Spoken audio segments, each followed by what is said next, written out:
NHL Nightly with your host, the sportsman, a.k.a. Peter Lebowski, a.k.a. Jeremiah Maxwell. And with him, as always, maybe Perlo Wisdom and Rico in Barry. I know, grade A production here, Tyler. I do everything myself, so you know how that goes. Hey, by the way, thank you so much, everybody. I've got the man, the myth, the legend, Tyler Yaremchuk from Oilersnation Daily Faceoff. I eat Daily Faceoff every day. The DFO rundown also can't escape that. This guy does so much stuff. Also, you call games for a team too, right? I heard today on the show. I was not aware that you call a minor league team there. Do you not? Yeah, the University of Alberta Golden Bears. It's the university team from around here. They've turned out some NHL talent. Derek Ryan's an Oiler. He's obviously been in the league for a while now. There's a guy in the San Jose system, a goalie, Zach Sawchenko, Noah Philp, who's in the Oilers system now. So it's really good hockey. I love, I don't do a ton of play-by-play anymore. It's only about 15 games a year, but it's a fun night.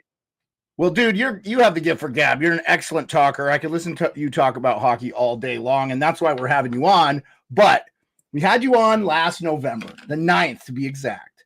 And I want to play this for you because I want to ask you a question. So here we go. I'm going to put us in the I'm going to play this for you. Let's see what we got here. Everybody at Oilers Nation, if you guys don't win this game. Sorry, I'm messaging someone. Okay, sorry. You saw your look. Oh, we'll see if we get Perlo back. I wonder what happened there. Yeah, Perlo left right when you popped on. Tyler. Without any further ado, Mr. Yaremchuk, thank you so much for coming on, man. I really appreciate it. And I know we got you for just a limited time. And you're probably holding your breath because, like, the world's going to end for everybody at Oilers Nation if you guys don't win this game, huh? Oh man, I just wrapped up the pregame show over at Oilers Nation, and it is a tense fan base. We had the Crown Royal out on the pregame show. We were trying to ease our nerves as best as we could. Rightfully so, Okay. All right. Okay. So after you guys, I believe that was the San Jose game, by the way. You lost that game. If I'd have came up to you and gave you a big hug and some Crown Royal and said, hey, man, it's going to be okay. You're going to lose in Game 7 of the Stanley Cup Finals. What would you have said? Oh, man. What would I have said in that moment? Because, I mean, that night I went and did the postgame show. One of my now infamous tweets is from that night. Oh, I watched it. I watched it. Yes, I watched it. Tweeted during the game. I said, we're watching the Connor McDavid era unravel right before our eyes. Like, I was gone, man. I was like, this summer is going to be miserable. They're probably trading Leon, and then we're going to get one more year of Connor. In this show, too. You kind of said this on my show because I think we squeezed you in between you doing like a pre-show and because it wasn't a very long interview with you. I think we did an hour show, but you came on and we squeezed you in for about a 25-minute window, and you kind of said just that. So really, if I'd have said that to you, where are you at? I don't want to say like I wouldn't have believed you because like crazy things happen in sports all the time. But at that moment, with how so many things were going wrong, it was just the math for them to make the playoffs at that point was like, okay, they got to play like 700 hockey over their season. So flat out, I think the answer is I just wouldn't have believed you. And that's what really made the run through the spring all the more sweet was that you kind of had you had some really dark moments early in that season. Yeah, no. And that's why I wanted to say this because, dude, it sucks to lose the Stanley Cup final, but look at where you came from. I mean, you had the Crown Royal in your hand. You were ready to destroy the whole thing. And it just kind of puts things in perspective. So that's what I wanted to say. Like, for me, I am riding the Oilers this next year as the Stanley Cup champions. Now, we'll get into some of the stuff that happened this summer that I think definitely, I believe, hurts the Oilers. Perlo's going to have some thoughts. He obviously loves the Oilers, lives there, gets to see them from time to time. Maybe not up close and personal like you do, but I mean, what an incredible season. And I have to say, dude, if you're not following Tyler, by the way, he is the best Oilers content guy out there. He is incredible, and he puts things in super perspective. One of my favorite things ever that I've heard anybody ever say hockey-wise was how you were telling everybody basically to shut the bleep up after Leon signed his $14 million deal. Now, that was one of those ones where I never really stuck my neck out and thought, I love free agency and I love player movement, but I was like, I don't really have a good feel on this. Like, I didn't really know what he was going to do. He's kind of and I don't live there, but I listen to you, and you never once seemed daunted by the fact that he would resign there. Of course he does. I think it's awesome for your city and your team. That's got to be, let's start with that good news. Let's go right into Leon. I mean, that's the big news of the summer, other than we got some offer sheets to talk about, but but Leon, you guys get this guy locked up for 8 more years. If he's not the second best player in the NHL right now, he's the third. I mean, he might be the best playoff performer outside. He just happens to play with this freak McDavid who's like so good at everything. So it's like, I mean, that's got to make you feel wonderful as an Oilers fan and a guy who covers the sport.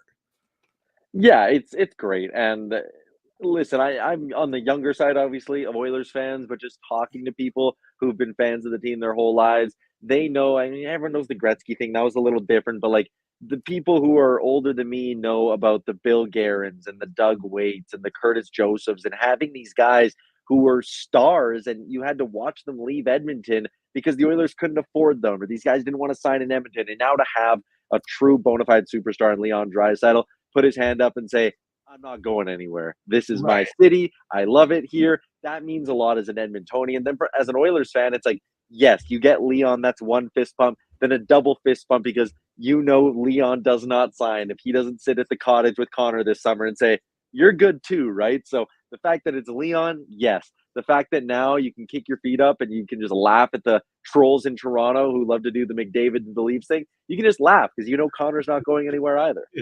Yeah. And I think you did a really good thing where people are like, oh, it's an overpay or blah, blah, blah. And I thought you articulated it so well. You basically told it's just people hating on your success. And I think the thing for me is like, you could talk Gretzky. Look, I was alive. I remember those days. I was a very young kid, but I remember them living in Montana. We would get Calgary and Edmonton games. How do you think I'm a Doug Gilmour fan? But it's like, Gretzky won 4 cups there. So like, I feel like there was nothing left, and he just scored all the goals and did everything. It was ridiculous. There was nothing left to prove for Gretzky in Edmonton. I feel like there's big time unfinished business with Leon, Connor, and that Edmonton Oilers team. And I fully expect, I'm putting my life on the line right now, that they're going to win the cup this next year. I think they're going to do what Florida did. I believe they can do it. And I honestly, when we get into the offer sheets, I believe the cap flexibility that Stan Bowman actually kind of gave them is going to help them, especially if Vander Kane isn't back. Like, they don't know his situation. You have to feel, I get that you exude a pretty good level of confidence just being in broadcasting and doing it. But when I hear you talk about your team, and no doubt the Oilers are your team, I really feel like that's not a far stretch for you. You could see them winning the cup, correct? Yeah, I mean, without a doubt. And I look at this offseason, and obviously the blue line is a bit of a concern, but I think they're good enough elsewhere to cover for it. I am about as high on Stuart Skinner as you can be. I think a year from now, we're talking about him as a bona fide top 10 goalie in the NHL. People forget he's only 25 years old. Like, the growing pains he's gone through at the NHL level are growing pains that a lot of other goalies who aren't first round caliber. He's a 3rd round pick. A lot of other goalies get to learn those lessons in the minors. He hasn't had that luxury because of how bad Jack Campbell was. So that, along with the forward group, I think you lost McLeod, but you get a full year of Adam Henrique now. That's an upgrade to me. You lose Fogel, but you get Victor Arvidsson. Evander Kane is hurt, but you have Jeff Skinner. And it's just like upgrade, upgrade, upgrade. And I think the forward group's going to be a lot better they can outscore their problems. Yeah. And there's no way they can start the way they did last year. I mean, there's just absolutely no way. They're not going to start that way, correct? I mean, there's just no, you're muting yourself. No, I don't think they will. No, they won't. No, they won't. I mean, yes, they lost some talent, and I do want to get it. I don't want to. The elephant in the room is obviously losing Broberg, and I don't care how you shake it. That's a bad loss. I actually thought they were going to keep one of the two. I would have picked Broberg because of how well he played. Actually, listening to Frank talk about how what he saw from on the DFO rundown. Shout out DFO rundown with Jason Greger, your main man there in Edmonton, and Frank Saravelli, the great American insider. We love Frank, don't we? On their show, which you host, Frank really harkened back to, I thought Broberg handled the moment really well in the playoffs. It was unbelievable. Probably wish they would have played him earlier. I know that you hate that, and that's this is the first time we've really seen an offer sheet thing kind of be effective, and it's not like it's not Brian Burke. And it's funny that the Oilers have been involved in one of the more controversial offer sheets back with Dustin Penner. And I remember it was Kevin Lowe, right, was the GM at the time, and Burke probably wanted to throw. I think if you put them in a room together, I'm going to probably put my money on Kevin Lowe, even though I like Brian Burke a lot. Yeah, I mean, I know that losing that young talent there is tough, we just talked about all your additions. Where are you at on that? I mean, are you over it? I mean, I know you're marking the calendar for St. Louis. And they're now on Mr. Yaremchuk's I hate the most hockey team out there. Thank God it's not my Capitals for taking cap friendly. Sorry, dude. With the Broberg thing, like I was really excited to see him this year, and the idea of the Oilers finally watching him develop into his full potential was exciting. I do think there's a little bit of overreaction to those games in the Stanley Cup final because was 10 games. Like, that's a really small sample size, and St. Louis has the luxury to commit $4.6 million to him. The Oilers, like, if it was the last half of the season, 41 games of watching Broberg do that, I would have been a lot more heartbroken about it. But sit there and you go, okay, 10 games, like that's tough. I mean, he's still an unproven commodity. Like, I was on the record early in July when I was going along with my assumption that Broberg would sign for $1.2 million at some point, and that the offer sheets never happen and all that. I did think you were off your rocker when I heard you say that, but because you do shout out you work year round. You're doing this stuff. You're doing content in the summer, which I listen to you.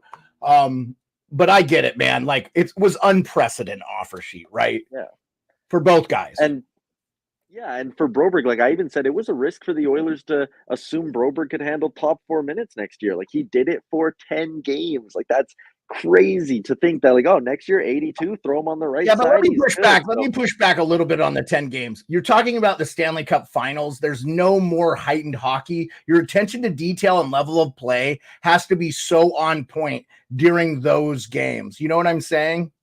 I feel like you can't compare those to a February game against, the Seattle Kraken.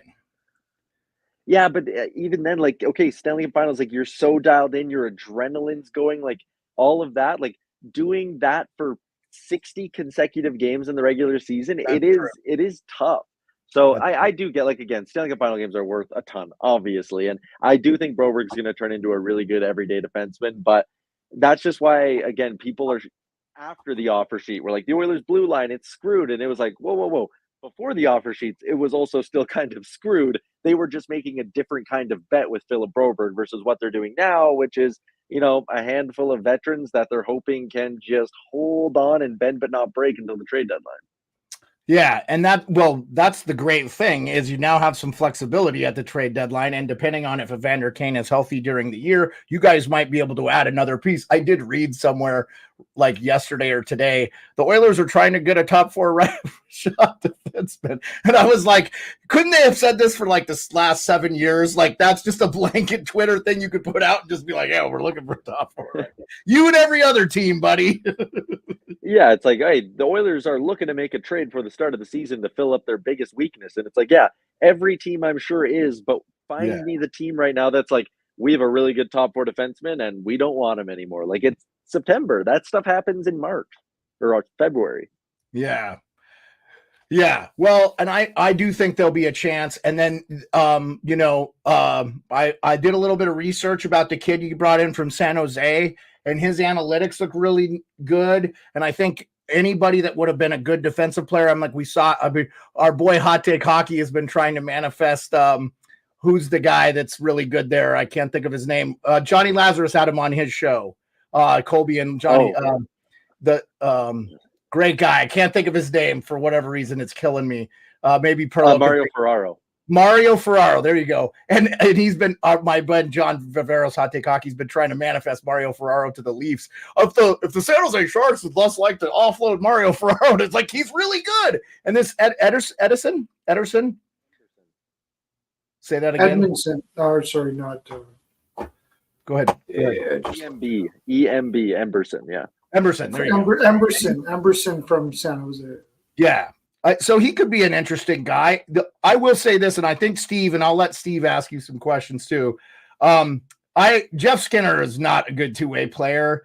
I think there's a reason he hasn't made the playoffs. He will make the playoffs with the Edmonton Oilers, but it won't be because of him. He pots goals, and he's a great skater, and that's why I think he's going to fit well with Edmonton offensively. But his two-way game is awful, and he was But I love everything else you guys added. Arvidsson, it does suck you lost Fogle. You know, I know he was a kind of a glue guy there and was really well for you guys. That was a tough one to see you guys lose, but you know, they're making tough decisions. I actually thought Jeff Jackson in the interim did a really good job of kind of setting up the next GM, which ended up being Stan Bowman. We haven't talked since November 9th in person last year. Where are you at with the Stan Bowman now that all the offer sheet stuff? How are you feeling now? I know initially you weren't real big on it, but I thought you said you were really good. I think I retweeted what you said. I felt like you were very much the voice of reason when it comes to Oilers, which is hilarious when I play you the November 9th thing. You don't sound like the voice of reason, but now I think you've matured and like, you know what you have. You have a Stanley Cup team. You just don't need to mess it up. Stan Bowman's been in this situation 3 times with the Blackhawks. He took over famously for Dale Talon and they won like the very next year. Obviously, Dale Talon was a huge part of that. Very much so is going to be the same with the legendary GM that just left and Ken Holland. Where are you feeling about? What do you think about Stan and the hire there? Yeah, I mean, listen, yeah, there are, again, off the ice things, but honestly, with everything I've heard from Bowman and about Bowman over the last 6 weeks, this is very much a guy who put in the work to kind of not make up for it, but to try better himself from it. And you hear that, you know, he's had a relationship with Kyle Beach that's been positive, all that stuff.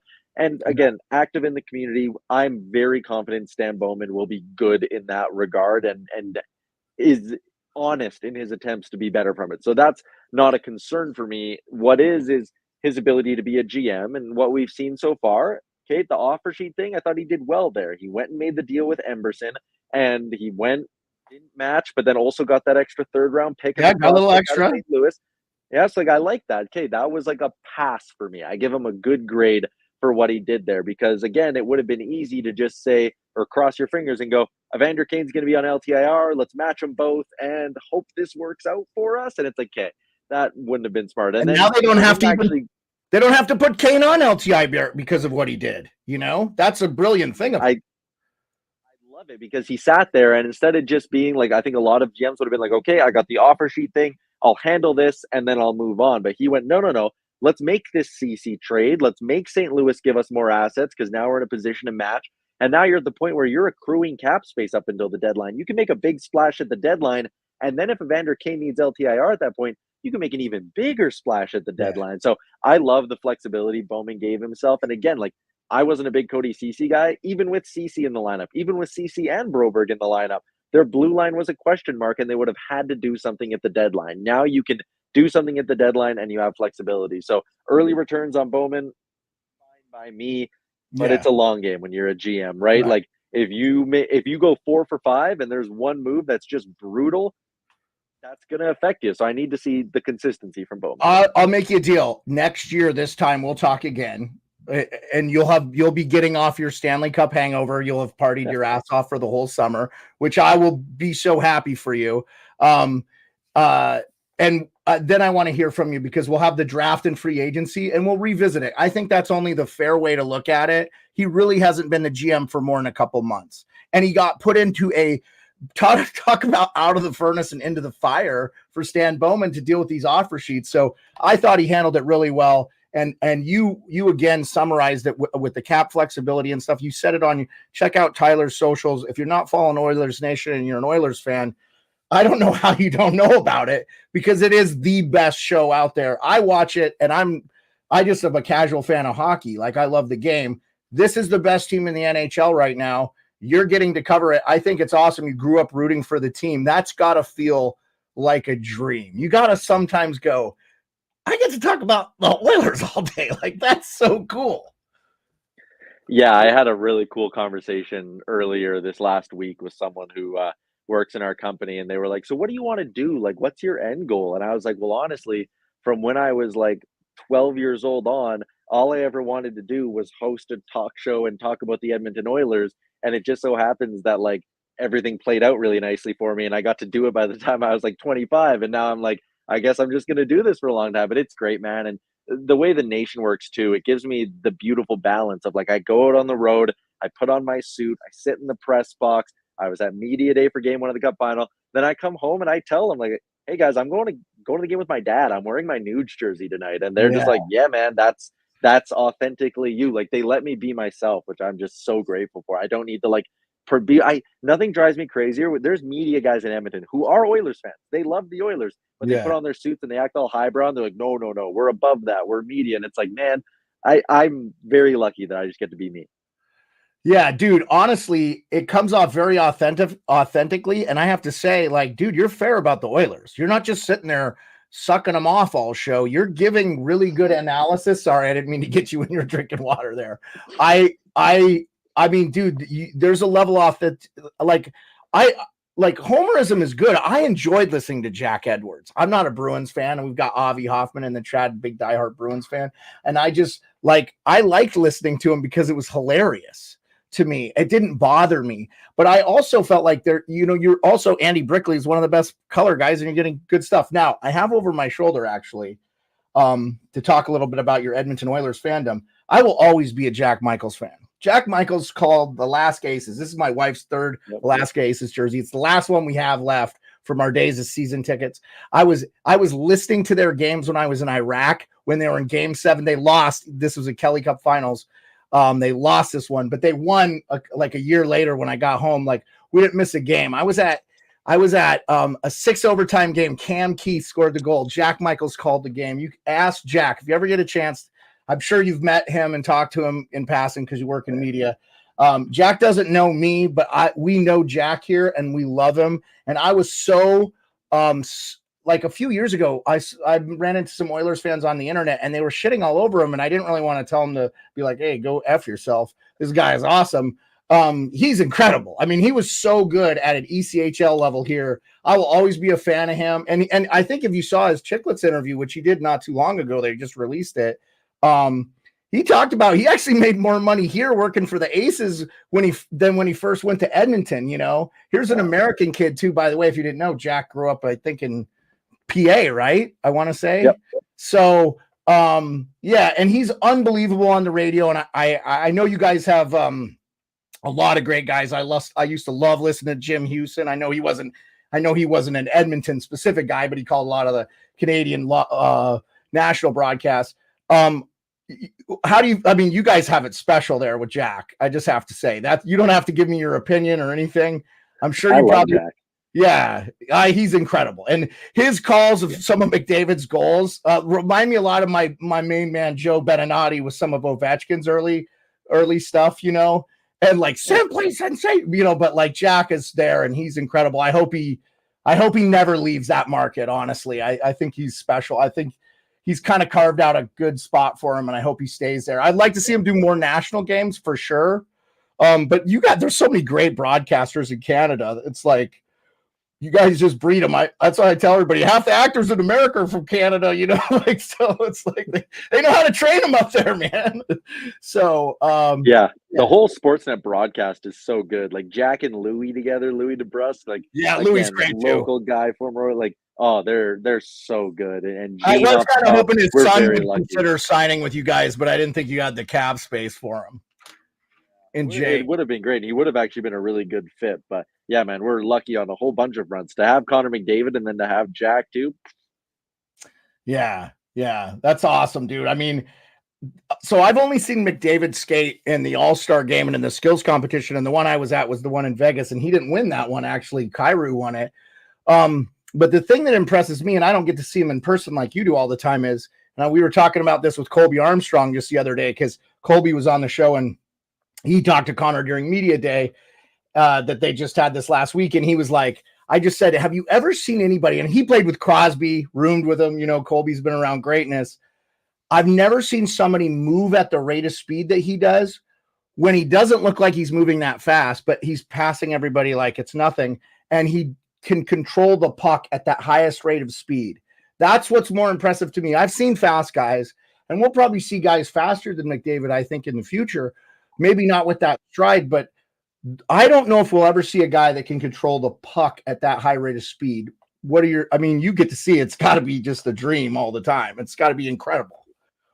Yeah, again, being lucky enough to spend some games where I'm sitting down near the glass in the corner at Rogers. My favorite thing is being down in the corner with my old man and his season tickets, and they have a power play, and you just see I'll stay isolated on McDavid, and his eyes are just shooting everywhere, and then you see him pick up the puck, and boom, he makes a play, and it's like, oh, he thought of that play 6 seconds ago before the puck was on his stick. Like the way he sees everything, and you're right, like the skating stride and the straightaway speed is something, but it's the pick up the puck, and then snap second later, he's either taking a shuffle step and he's around you, or it's off his stick and it's across the ice and he's finding somewhere open to go. Like the quickness and the thinking is just, it's such an obviously unique combination. But again, I tell Oilers fans this all the time, like, do not take this for granted. We're already going into year 9. Like this is the best of the best for these next few years here, and you can't take it for granted.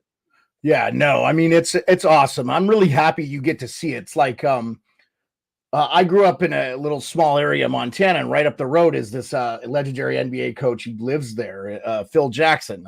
If you're familiar with Phil, but he used to coach Chicago Bulls and Lakers. I think he's won 11, but he's a Montana boy. He was from Deer Lodge. And so he lived about 15 miles up the road from where I grew up. And every once in a while, we would just randomly in the whitest part of Montana, because Montana is not very culturally diverse. It's very much like Alberta, because it's right south of Alberta. I'm sure Alberta actually is more ethnically diverse than Montana. And I always say there's a reason for that. And it's not that those people aren't welcome. It's that there's never been any jobs there. So it's a beautiful place to live, but it's a horrible place to make a living. So there's obviously a lot of outside money in Montana now, and a lot of wealthy people live there. But Phil Jackson, being from there, he's lived there a long time. So I would randomly just see Michael Jordan at the Lakeside store. I did want to ask you a little bit this. I know it's a little controversial because this kind of ties into McDavid kind of going to the beer store. And I really thought the media blew that way out of proportion. And it sort of I got some racial overtones to some of the commentation I had saw with it. Like, oh my God, McDavid. I think McDavid looks uncomfortable with those people because McDavid would look uncomfortable outside hockey anyway. I get the impression he's not very much of a real social guy. Doesn't feel like he, you know what I'm saying? You don't see much of him. Every time I've seen anything with McDavid, it's an outside of the game. It's him doing something with hockey. I'm not saying he doesn't have a life. I'm sure there's hobbies and stuff he loves to do. But I feel like off the ice, he's very much a kind of an enigma. And he's so unassuming, and I think he doesn't sometimes think about himself as Connor McDavid very much, where again, if you have the presence of mind to oh, I am the most famous person in Edmonton right now, and we just did something that hasn't been done in 20 years, maybe I get someone else to go get my beer and bring it to the party. The team would have done. Which I'm sure the team would have done, yeah. No, but get your own fucking beer, Connor. It says so much about how McDavid views himself and how humble he is, that he's surely I can go to the corner store here and get the team some beers. And it's no, man, you can't. No, but Tyler, that being was said, did you have that much of a problem? Those people were freaking out because they just saw their McJesus, and it's and I thought if they were cute white girls, no one would have said a damn thing. Yeah, maybe. I don't know. It was just one of those things that, of course, because it's social media, he and looked because everyone's talking about the Oilers. He looked uncomfortable, but I think, in fairness, the point I was trying to make with you is I feel like he looks uncomfortable when he's off the ice all the time. He doesn't look like he's enjoying anything. It's just how he is. No. The party was out of beer, dude. The party was out of beer. He didn't have time to sit there. The party was out of beer. That's true too. That's You true had to too. go off and get some beer I don't because the think- party was I out don't of think the beer. party had That started. takes precedent over a couple signatures here. I'll see you No, later. I I think they gotta just get in wanted the pictures car. with them, didn't The they? party's Didn't out they of just want a beer. picture? That's what that was about. The party's Yeah. out of Yeah. beer. Why is Anyway. David heading out in a cab to go get beer? Because the Let's party's bury out it. of beer. Now out of a molehill. Let's bury it. I really want to talk about the Oilers this year. Let's get into the Pacific preview. I mean, I just told you I think they're winning the Stanley Cup. I don't see how they won't. They've added. I would love to see a guy come out of retirement like Joe Pavelski and jump on if they need a veteran to help him on the power play. Second unit, 10 seconds, he scores a goal. Who cares? I would love to see Joe Pavelski get his name carved in the Stanley Cup. I think anybody that wants to win the Stanley Cup this year and knows it, that Oilers, this is their year. It feels like when the Avs, it feels like when the Blackhawks, everybody go, they're winning it next year. You know, like this feels like this next year for me. Last year, I didn't think they'd win it. I didn't even think they'd make it, especially with the way they started, but they did. How are you feeling? Like you got to be in the same frame of mind I am. It's Stanley Cup. We're winning it. And I think you can feel confident saying that and not come across as anything other than that's just the reality of where the game is. Yeah, and especially because you have the run now and they've proven they can do it and they've proven now they can work through adversity in the playoffs. Yeah. They were down to Vancouver, had to pull off the comeback. They were down to Florida, almost finished off that comeback there. Like they were down to Dallas. They trailed in each of those 3 series and came back and won. Stuart Skinner has shown now that, like, okay, I can perform in the playoffs. The blips are all behind him. So I think the reason I can sit here and say the Edmonton Oilers are the favorites and deserve to be the favorites to win the Stanley Cup and not sound like a homer is because I can point to like 10 pieces of evidence and be like, all of these things, they got better. They have experience. They've shown they can handle the pressure. Stuart Skinner, like you can point to all these and it's like, yeah, a rational hockey mind like yourself can look at the Oilers and be like, legitimate cup contender. Yeah. And before I let Perlo ask you a little bit about that, like, look at, and we'll do this with you real quick. We'll go through the Pacific. I think there are teams that got marketably better, but the ones that can beat the Edmonton Oilers, Dallas, Colorado, I don't think they got better. I think they got older. I think Winnipeg got older. People could say, oh, they lost Broberg, they lost Holloway, but they did add such and such or whatever. But yeah, but nobody else got like insanely better. It's, that's 100%. Like Dallas has the Nichushkin thing lingering over them, and they have goaltending concerns. And Winnipeg, Colorado. worse You mean because- Colorado with Nichushkin, right? Yeah, sorry. He Yeah. Okay, he played for Dallas. Dallas, I mean, they're running back the same team, but again, the Oilers have beaten them. So I really think like break everyone off into tiers. I think Dallas and Edmonton are the top 2. And then I think there's probably a mush of like 5 or 6 that have the Colorados, Winnipegs, Nashvilles, Vancouvers, and teams like that. Yeah, Perlo, what do you think about any questions for Tyler just on the Oilers specifically next year? Questions. If you don't have one, man, it's okay. I just don't want to be. I'm just not a big fan of the Skinner move. I don't think they actually got better. I think they're the same. I think they're the same as they were last year. Exactly. I think I get that. But the thing with Jeff Skinner, there's not many teams that got better in both divisions. Yeah. Like even if they're the same, they're probably better than most of the teams in that conference because most of the teams in that conference did not get better. Vancouver is about the same. Dallas is less than they were because they lost a couple of defensemen. Vegas no Tanev. Just take Tanev and Pavelski off their lineup. That's a big loss. Yeah. And they got to figure out how to sign Thomas Harley, which, by the way, we just heard. I don't know if you heard the news, but Lucas Raymond signed a big extension with the. But anyways, I'll ask a question. I'm hearing that I usually don't even pay attention to rumors, but this one makes sense. That the Oilers are hot and heavy for Ristolainen from Philadelphia. I heard you talk about that a little bit, and you guys laughed. You kind of laughed about that one, didn't you, Tyler? You were on the record on this Ristolainen thing. Yeah, I heard that too, actually. So it's not like, I mean, it's definitely not coming out of nowhere. There are people saying it.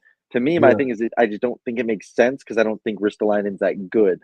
So I would Right. hope the Oilers are a bit better at evaluating talent than that. And also, his cap hits high and it comes with term. When you got to sign What if Bouchard, and they? What know if you're they took 50% of it?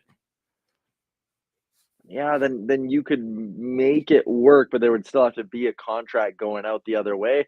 I just again, I think it's got to wait until the deadline. Just you got to wait for the cap space to accrue. So again, they've made their bet. Like you don't go out and bring in Emberson in that CC deal and sign Stetcher, all of that if you still want to go make a move. So I think we're going to be sitting in. I think we're going to be waiting until the deadline. But I have heard that. I and maybe it's more me praying it doesn't happen. I'm trying not to pay attention to it. Ristolainen actually had a really good defensive year last year, and I normally I would say I would agree with you because Ristolainen was like terrible for a long time, but he actually really had a good defensive year last year under Tortorella. So whether that would translate over here, I don't know, but I just thought I would ask that.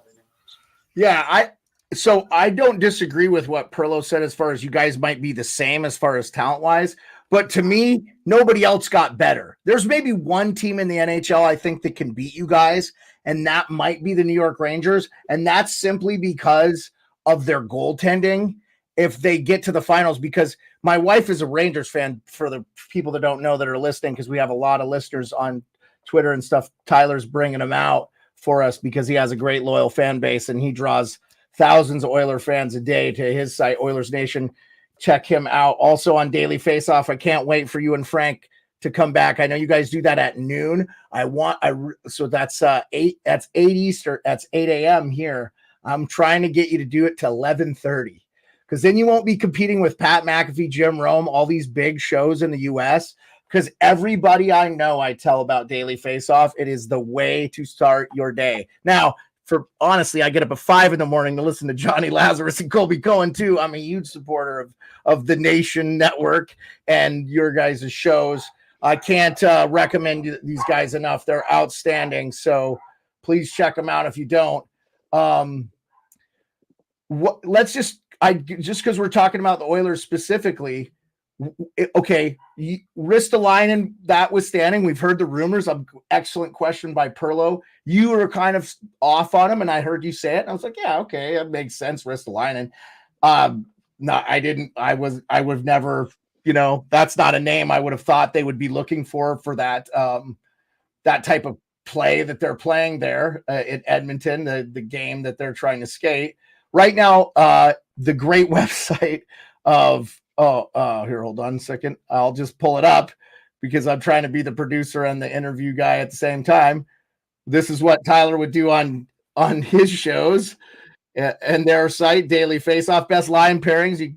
They have all this stuff. So they have Bouchard at home, rightfully so. That might be the best pairing in the NHL right now.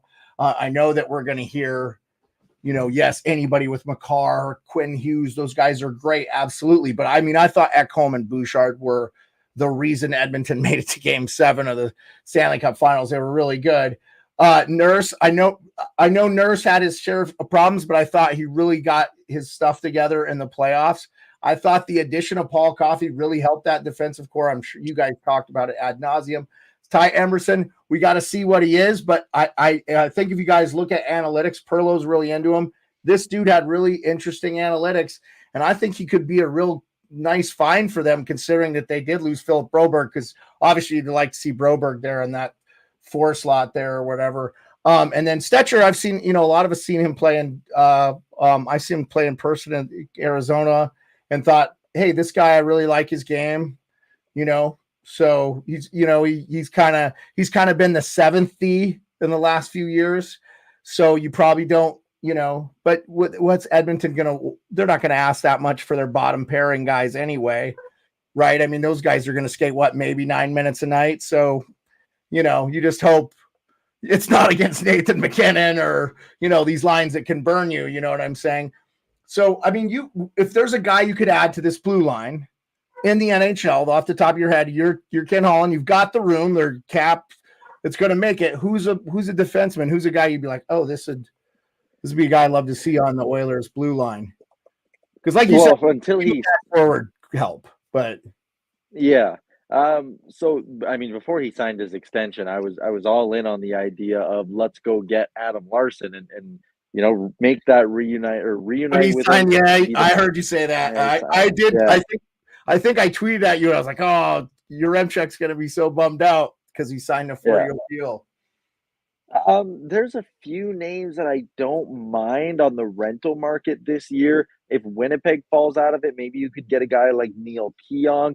I'm a Yeah. big fan of Henry Yokoharu in Buffalo as Yeah, well. like both those not guys. really yeah, he's not a household name, but like 3.1 million bucks. If Buffalo falls out of it, he costs you maybe a second round pick at the deadline.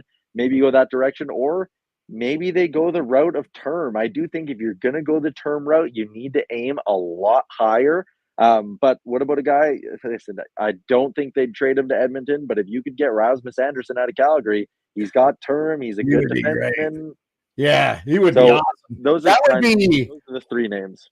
And to be honest with you, man, like I don't think there's if you could keep him and he's on your second pair and you lock up Lundholm and you get the Bouchard deal, and obviously the cap's going to go up. If you had those with your line, your top two lines and your top two D pair, I mean, we're talking. We're going to see multiple cups, which that's the ultimate goal. Hopefully, they can pull a deal off where they can bring a guy in. Let's hope Emberson, plays well early, and I think he will. I think he's going to be a surprise. And I think you guys have some young talent in Bakersfield that can come up and play. I always feel like, Scott Gomez is on the record when he had to come play in the ECHL when they had the lockout because he couldn't play in the AHL because he was not a two-way guy. He said, look, he goes, the difference in hockey, it's not that much between an ECHL guy and an NHL guy. There's a lot of great hockey players out there that never get a chance to play in the NHL. That's why it's special when you can do what like guys like McDavid and stuff do. So, okay. So I think it's no question the Edmonton Oilers are going to win this Pacific. I feel like Vancouver has lost a lot of the additional stuff. They're not going to have Zadorov. They're not going to have Lindholm. Ironically, they both went to Boston.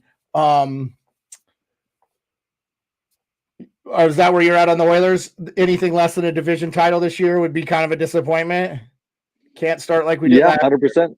Yeah, can't start like you did last year, and I think you need home or you want home ice for as long as you can in the playoffs. Yeah. Like, who knows how that Stanley Cup final plays out if maybe you have home ice, right? And I don't, I'm not sitting here saying President's Trophy or bust or anything crazy like that, but but the way you played at home outside of Game 3, I can't disagree with you. Whatsoever. So like go, and I know people are always like, oh, President's Trophy curse, blah, blah, blah. No, I don't care. Get me home ice for as long as I can. If that's just winning the division, I'll take it. Hopefully it's winning the Western Conference. I'll take it. If it's winning the President's Trophy, or at least putting yourself in a spot where it's like, okay, there's like one or two teams in the East you want to have just home ice against, but the other be 2 points out of the President's Trophy because the President's Trophy never wins. Trust me, as a Cavs fan, that's they my win it goal all the time. It's like, no, stop winning the President's Trophy. We're losing all the time. It's the curse. Yeah, sorry, I'm being an idiot, but it's it is that way. So I'm with you. Perlo, do you see that any different? This is the Edmonton Oilers division to lose in the Pacific. They need to win this division. Well, I think they win in that division, yeah, for sure. Well, I mean, and for the record, just to tell everybody, they did not win the division last year. The Vancouver Canucks had an incredible year, 109 points. Edmonton had 105, and some of 104, excuse me. But the fact that Edmonton was over 100, made the playoffs with their start, was a miracle in itself. Notwithstanding coming back from a 3-0 deficit in the finals to make it a Stanley Cup for the ages, really. Okay, so let's talk about those Vancouver Canucks. They obviously they lost some guys. They brought in some younger guys. They've obviously Jake DeBrusk is coming over. That's like their big addition for the year. How are you, what are you thinking in their season? Playoffs? What's the vibe you're getting out of Vancouver?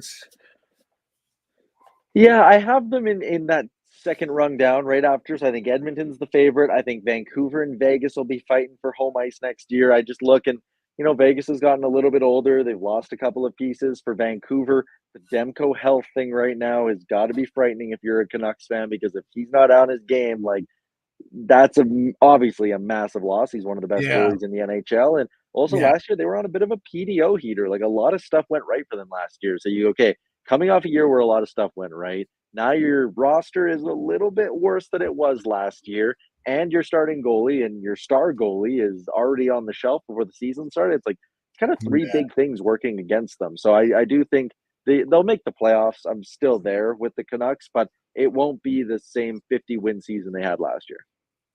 I'll just say this as a hot take. If we come back this time next year again and revisit our conversation on your little Stanley Cup bender, like we've said we would, and I say that they didn't make the playoffs, I'm not going to be surprised, because I agree with you. I thought they were lightning in the bottle last year. I really thought they were a real deal, though. I thought that because the physicality in the playoffs isn't like it was. And so everybody was like, oh, Quinn Hughes can't play. I was like, no, he can. He skates so well and he moves the puck well. And I thought he played great. Honestly, I thought he played very well against Edmonton. I just thought they really didn't get any scoring from their forwards. Like Pettersson, I think, was not healthy too. He just didn't look right. Everybody was talking, but I think it did come out kind of that he was banged up a little bit. I thought JT Miller was great. Obviously, also they lost Brock Besser in the playoffs. So it felt like for all the things that went right for them in the regular season, the playoffs didn't go well. I could see them not making the playoffs. I don't know. Perlo, where are you on Vancouver? I picked them to make the playoffs last year, which few people. No, I know you did. Yeah. Oh, yeah. I think you and I were. And I think that I didn't pick them to be as good as they were. And I just love Rick Tocchet. So for the most part, I just think they're going to be as good as they were last year. And like I said, I think Edmonton will be 50 wins. Yeah, Edmonton will be as good as they were last year, but I don't think they'll struggle, like you said. At the beginning of the year. In the beginning with Knobloch, right? Like they're going to be more consistent throughout the year and stuff like that. I'm just a little concerned about like people don't. McLeod is a really good two-way player. Buffalo did a good job getting McLeod. At his age, for him to be as good of a two-way player as he is, like he is up there with like. Who is the player coming back? Lowry. Sorry, you know what he's going to be? He's going to be Lowry in Winnipeg. Right. That's what McLeod is. I like Lowry. Tyler, who is the guy coming back? Who did you guys get back for McLeod? I'm sorry. Matt Savoy. What was it again? It was that. Matt Savoy. Oh, Savoy. Right. Savoy. Sorry. Yeah, yeah. I thought it was him. I'm not sure we won that trade, but we'll find out. But where are you at on Matt Savoy? Where are you on that? I thought McLeod was a guy that we really had a hard time losing because we don't have anybody to replace that except for Henrique. Henrique is great. He's 30-some years old or whatever, but but he keeps in shape. And he's still good two ways, right? Don't you feel like I thought Henrique was really invaluable in the postseason? Yeah, he didn't get Henrique is great. Don't get me wrong, and they're trying to win now. I just really love McLeod, so that's probably a bias. But I appreciate all that, but I asked you about the Canucks this year because we kind of. But the Canucks this year, I think they're going to be both pretty much the same as they were last year, maybe better defensively because Tocchet has been. I mean, he took them how far defensively last year? I mean, they were a game away from making the Western Conference Finals, right? They were horrible defensively the year before. Horrible. That's who you guys beat to go to the conference finals, correct, Tyler? So how much further is he going to take them defensively this year? They're a scary team. That's the team I would be scared about this year, in their division, anyways. Yeah, that's all we're talking is Pacific.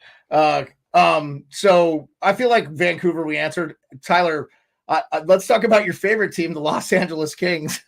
I don't know why you hate them. You beat them in the first round all the time. I think they're going to probably not make the playoffs. I have them as one of every year we have 4 or 5 teams that don't make the playoffs that made it the previous year. LA just strikes me as that team. I kind of got the impression today listening to you on Oilers Nation that you and Liam kind of said just that. You kind of don't think they're going to be a playoff team. I think they'll be right on the bubble. I think my line today was if any team that made it in the West last year is going to miss, I think LA has the chance of missing. I agree with you. I don't like the Edmondson ad. I don't love Tanner Jeannot. Warren Fogel's fine, but he's streaky, as we saw in Edmonton. So there's just, I don't know. There's a lot of good there, but I'm not sure how much great there is. Like, hey, if Byfield takes a step forward and, you know, Fogel is his 20-goal self that we saw last year, not whatever it was, 12 the year before, and Frank Clark and Jordan Spence, the young blue liners, take steps forward, then it's like they'll be fine. But even the goaltending, Kemper and Riddick, that's like, if you had to rank that combo. Well, Riddick was actually, so that was the thing too. If you look at Frank has said this a bunch on Daily Faceoff. The Los Angeles Kings were like third in goal defending. They were really good.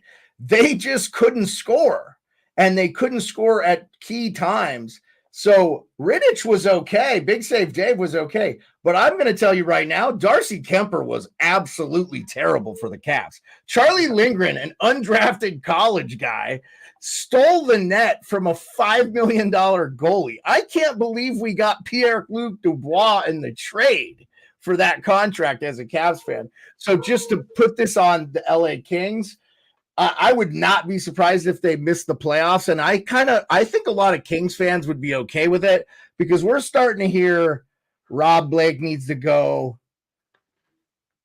Luc Robitaille, let's get rid of this, Nepo baby BS and bring in some actual hockey people. The sad thing is when they had Dean Lombardi, Mike Futa, those guys, they drafted incredibly. And then they didn't trade dudes away. We were talking about Brock Faber today I know Frank and Jason did their Central, and that was a guy they traded, that the Kings traded to the Minnesota Wild. So I would be surprised if they miss. Okay. Your other favorite team to hate, the Vegas Golden Knights. How are you feeling there? I feel like they sneakily aren't going to be as bad as everybody thinks. They'll be healthy. Like Hurdle wasn't healthy. They could be dangerous. That's where I come out on them. It's health. Like, again, full season of Hurdle. If Stone can stay healthy for the full year, that's a couple of big pluses. On the blue line, again, if that blue line's healthy, full season of Hannafin to go with Pietrangelo and Theodore. And I like, a Nick Hague, Zach Whitecloud. I'm generally fans of those guys. They have good players. I just don't think they have the upper tier that they kind of used to. So I'm going to say the Golden Knights are still a playoff team. I'm pretty confident in that. I do think people saying they'll miss are overreacting a hair, but they did get worse last year. So I don't know how bright the future is in Vegas. And I'm kind of sitting here going, the present is mildly bright, but it's not what it used to be. Yeah, here's something, Tyler. We were talking about defensemen for the Oilers. They got to sign Theodore next year, right? And you have a guy like McNabb sitting there at $2.5 million. If they're on the bubble and they need to sign, maybe they decide not to sign Theodore, okay?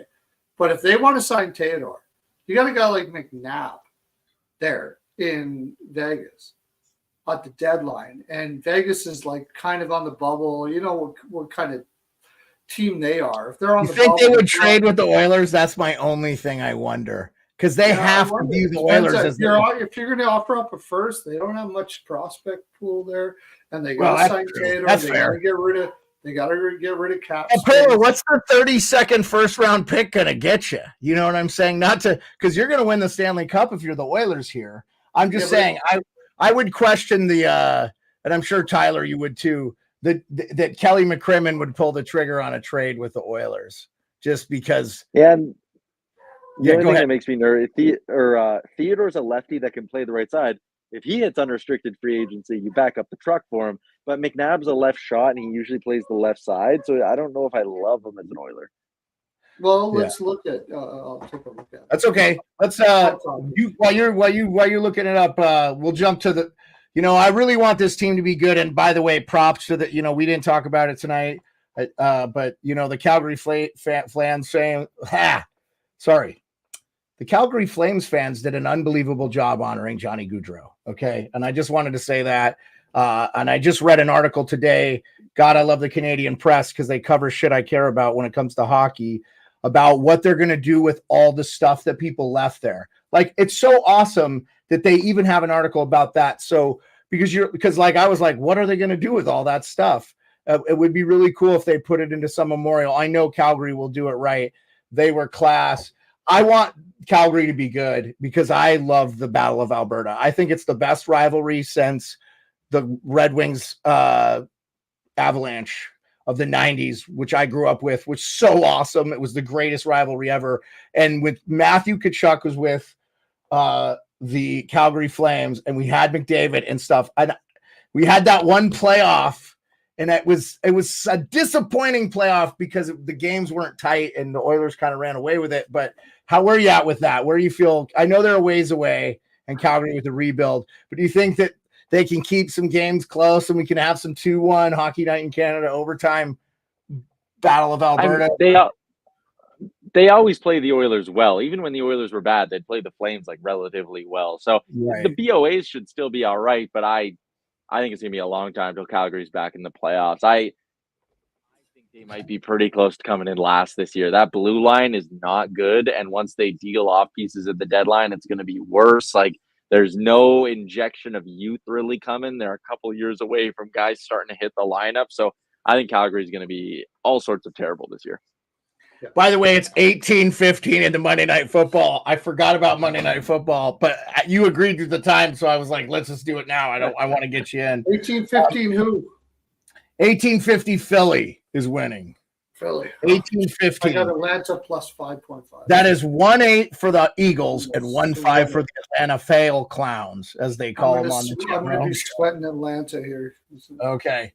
I just wanted to get enough fantasy points from Bijan Robinson and Pitts, so I beat the guy in my head-to-head. I don't know if I did. I needed like 10 points, but he had Saquon Barkley, so who knows and who cares? But I would be remiss if we didn't acknowledge there was Monday Night Football. No, I'm losing, so I'm probably going to lose the game for sure. Oh, well. And I took who's the quarterback for the Arizona. I took him off my lineup. He had like 40 points. I would have won going away. Good move, Jeremiah. Like, that Murray kid can't play. He's terrible. I've watched him a couple of times and he's awful. Okay, so Calgary way off. Let's talk about a team I think that's probably good. I think they could be in the third spot right there behind the Vancouver Canucks and maybe the Seattle Kraken. They brought in Chandler Stevenson, 2-time Stanley Cup champion Chandler Stevenson. I know it was a little price too high. Matty Beniers gets the sophomore slump done. I like the Kraken to make the playoffs. How are you feeling about Seattle? And hopefully they give Edmonton some good games. Yeah, I don't know if I'm that high on Seattle. If everything breaks right like it did a few years ago, then I think that third spot's definitely open. In the Pacific, their blue line is solid. Between the pipes, Grubauer and Decord, it's serviceable. But really, like, those are the words that just everywhere I look on their lineup, I go, it's all right, it's serviceable. Yeah. But like, to me, they're a playoff team if Matty Beniers does, he's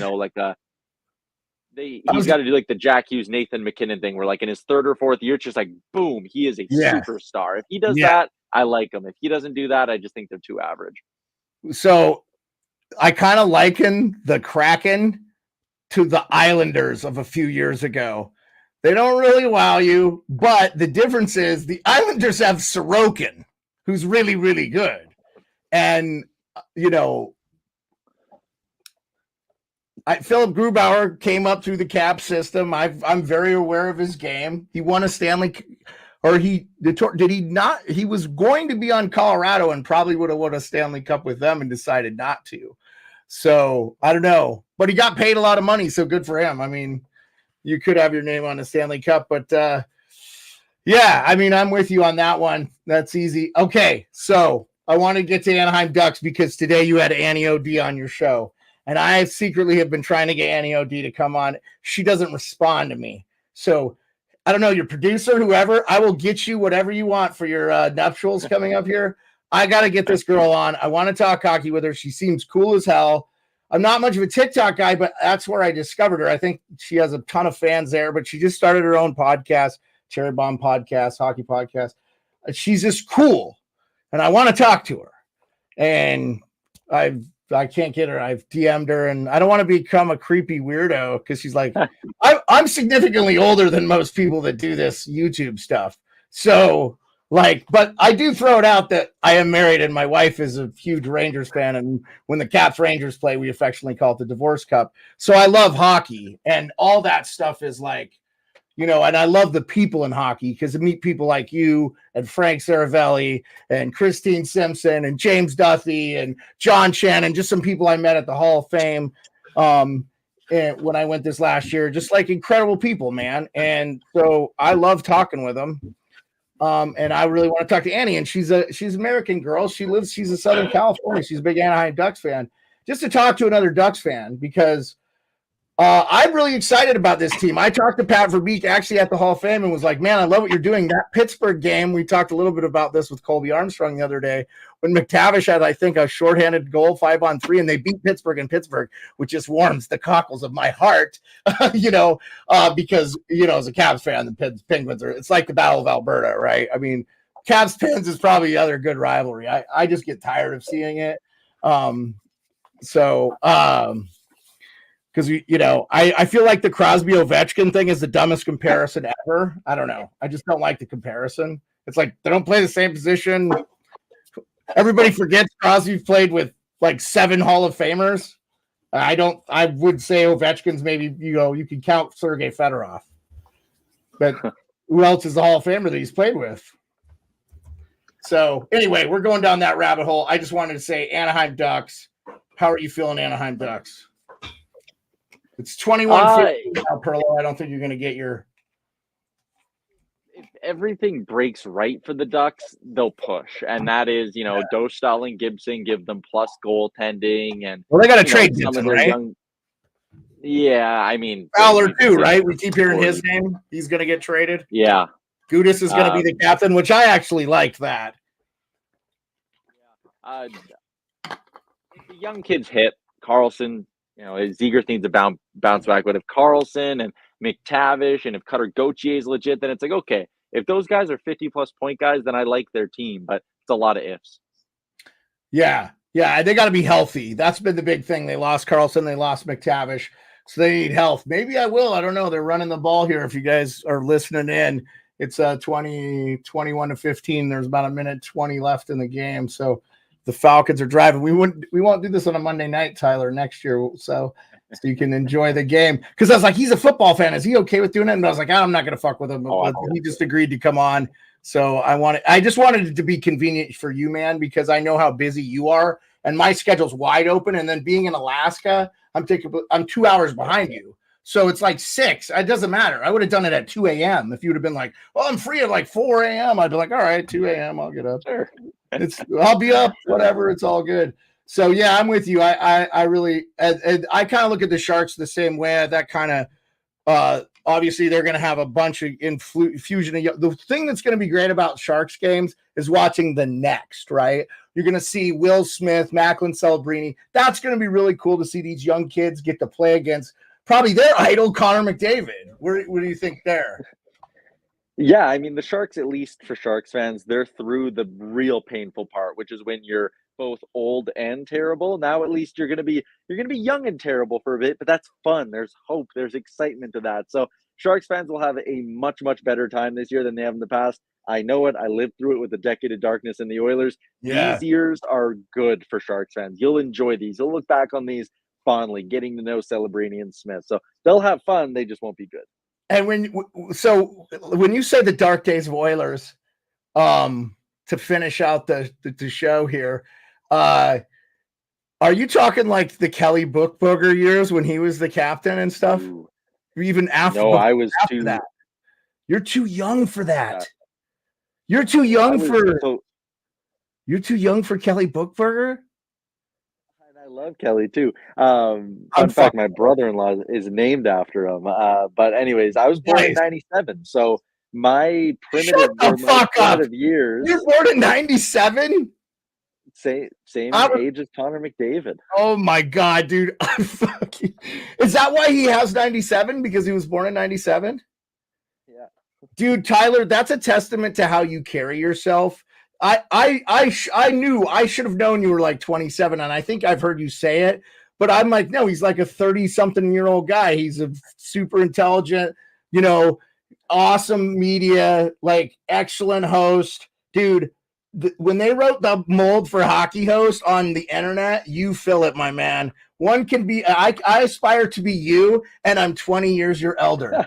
I was born in 1977, Tyler. By the way, the Falcon just scored a touchdown. So it is 21-21. And if Atlanta kicks the extra point here, they're going to probably win this game, which I'm a New York Giants fan, and we're just miserable. So I just enjoy good football and don't care. Now, let's talk a little bit about that since we got you on. You're a big Buffalo Bills fan. I think a lot of Canada is a Buffalo Bills, which I think is cool. My boy Hot Take Hockey, though, he's a Seahawks fan, so I love that because that was kind of the region. I grew up a New York Giants fan, but I have always rooted for the Bills. I think they have the best fans in the world, and they show out, and then they do really awesome stuff like for charities. Like I remember one year Cincinnati kept a team out, beat a team, so they made the playoffs, and like all their fans donated to like the Kickers charity, or just cool stuff. Hey, by the way, Dargus, I'm not miserable as a Giants fan. We've won 4 Super Bowls in my lifetime. I'm good. I had the greatest linebacker to ever play the game, played for my team. We played in 2 of the greatest Super Bowls. One where we beat Tyler's Bills 20-19, but that's okay, Tyler, because you weren't alive for that, so you can't feel bad. And then the other one when we beat the undefeated Patriots, that was a great. So it doesn't get, and the other gun against the Patriots was really good. So it doesn't get better for Giants. But anyway, Buffalo looked awesome against Miami. I felt really bad about Tua, but you had to have been like, wow, we're in. And I thought, hey, by the way, I know some people that work in football. I know some people that are in the know. And I thought it was addition by subtraction when they got rid of Stephon Diggs, and was proud of them for making the move. I said, well, about time they let Josh Allen run this team because he's the real deal.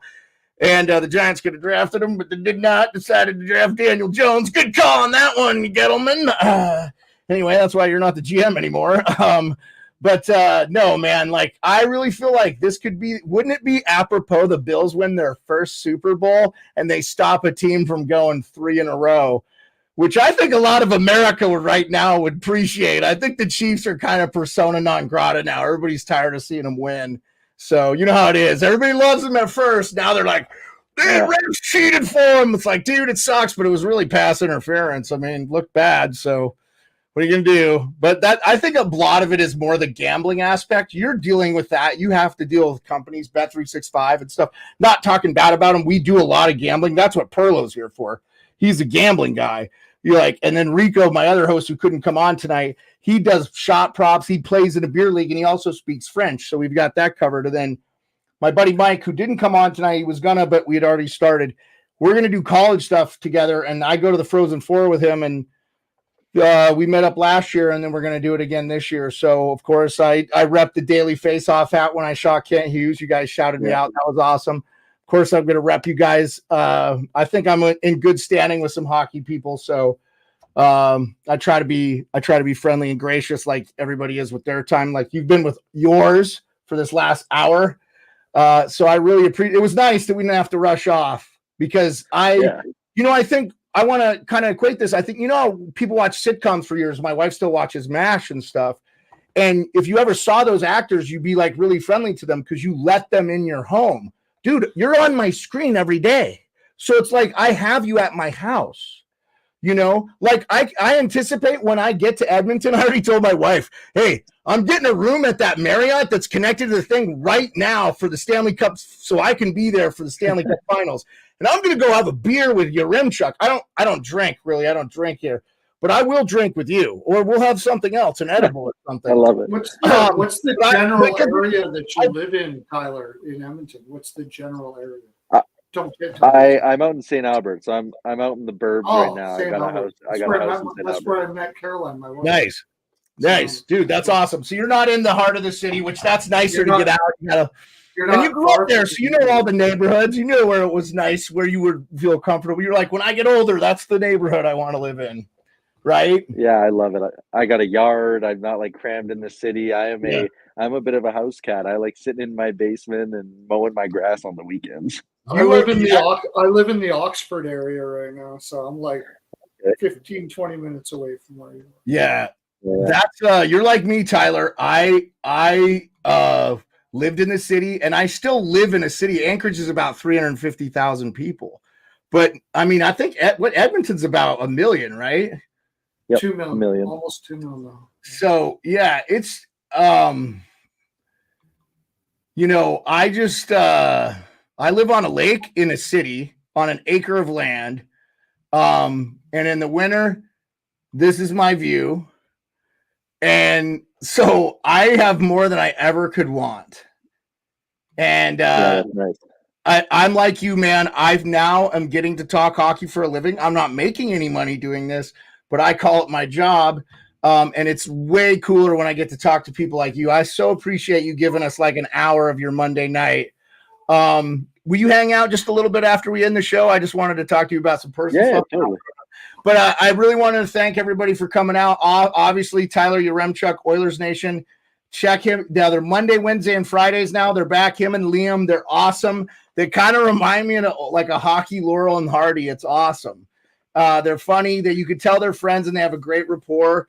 And Liam sounds funny, like he's not from around these parts. So it's just a great show. He also hosts the DFO Rundown with Frank Zaravelli and Jason Greger. I don't personally know Jason, but everything he's ever written and wrote, I love the guy. I think he's awesome. He has a great outlook on mental health. If you're not a fan of him, you should give him a listen.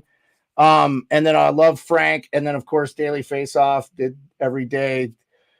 Your Daily Faceoff show when the hockey season, noon Eastern. Change it to 7:30. I guarantee your numbers in the States will triple because it's such a good show, Tyler, and we're so starved of hockey content in the States. In fact, it's all basically on, because even ESPN has it. They just, like, you have to watch their show on ESPN Plus. You have to know when they have it on, unless you get the NHL Network. So it's not like you guys where you get Jay on Reed going, yeah, here's highlights. Like they're leading. Hockey did lead with the Stanley Cup, obviously, because ESPN had it and stuff. And they lead with, when the season's going with great games, especially when there's not other stuff on.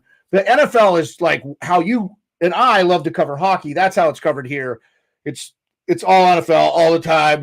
It's just like the whole reason I learned who Low Tide was and listened to TSN Overdrive was because I could no longer hear about deflated footballs in the summer. I was like, I need something else. Internet radio, Edmonton Sports Talk, Low Tide. Yes, I'll talk some Oilers in the summer. I don't give a shit. So, dude, thank you so much for joining us. Hang out for just a minute. Thanks everybody for coming out tonight. I appreciate it. My main man Perlo was with me the whole night. We'll see you guys. We'll see you on the flip floppy.